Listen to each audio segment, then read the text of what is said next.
Reception bride, ওই রিসেপশনে সাজাতে চলে এসেছি নীলিমাকে। নীলিমা, তুমি আগে বলো আগের দিনের মেকআপটা কতক্ষণ ছিল, সবাই কি বললো একবার বলো। আগের দিনের মেকআপ অনেকক্ষণই ছিল, সবাই তো তুমি বলেছে ভালো, যেই দেখছে সেই বলেছে ভালো সাজিয়েছে, সিম্পলের উপর ভালো ছিল লুকটা। আচ্ছা, তো আজকে বলো তোমার কিরকম কি দরকার। আজকেও সিম্পলের ওপর যেন মানে আজকেরটা আমার উপর ছেড়ে হ্যাঁ, দিচ্ছিল, হ্যাঁ। তাই তো? যেমন আচ্ছা ঠিক আছে, চলো তাহলে তোমার লুক নিয়ে আবার ফিরছি। Hello everyone, welcome back to another blog.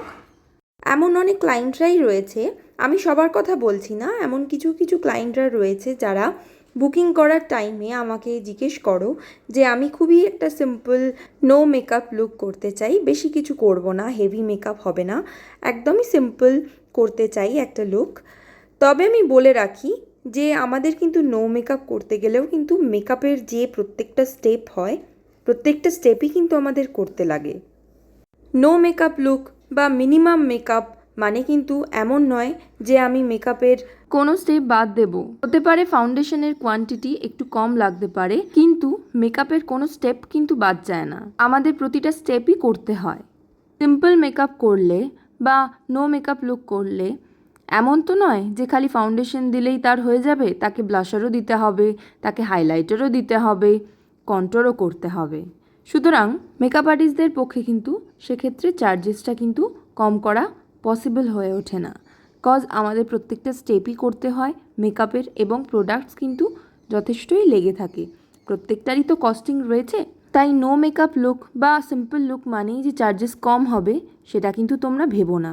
যখন আমরা ব্রাইড সাজাতে যাই, ব্রাইড সাজাতে কিন্তু আমাদের অনেকক্ষণই সময় দিতে হয়, কারণ সেই দিনটা ব্রাইডের সবথেকে বড় দিন এবং তাকে সবথেকে সুন্দরভাবে তাকে সাজাতে হবে, এবং সেই ভেবেই সেই প্রস্তুতি নিয়েই আমরা কিন্তু বাড়ি থেকে বেরিয়ে থাকি।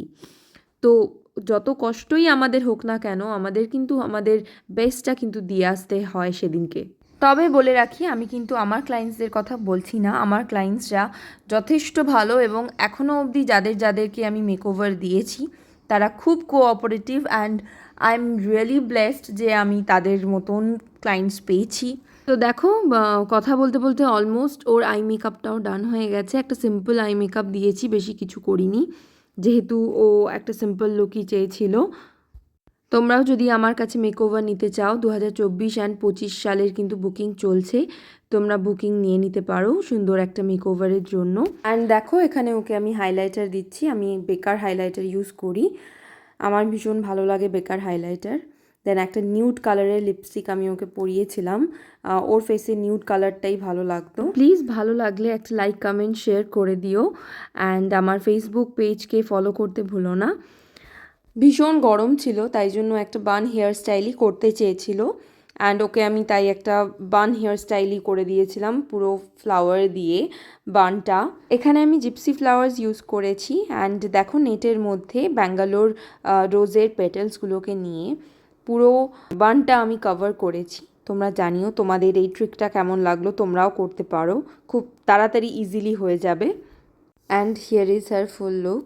তোমরা অবশ্যই জানিও তোমাদের কেমন লাগলো, ওকে একবার জিজ্ঞাসা করে নিই ওর কেমন লাগলো আমার কাছে সেজে। আমার ভালো লেগেছে, যেরকম চেয়েছিলাম সেরকমই। আই মেকআপ, হেয়ার স্টাইল সব ঠিক আছে, মনের মতন পেয়েছো? ভালো লাগলে অবশ্যই সাপোর্ট করো।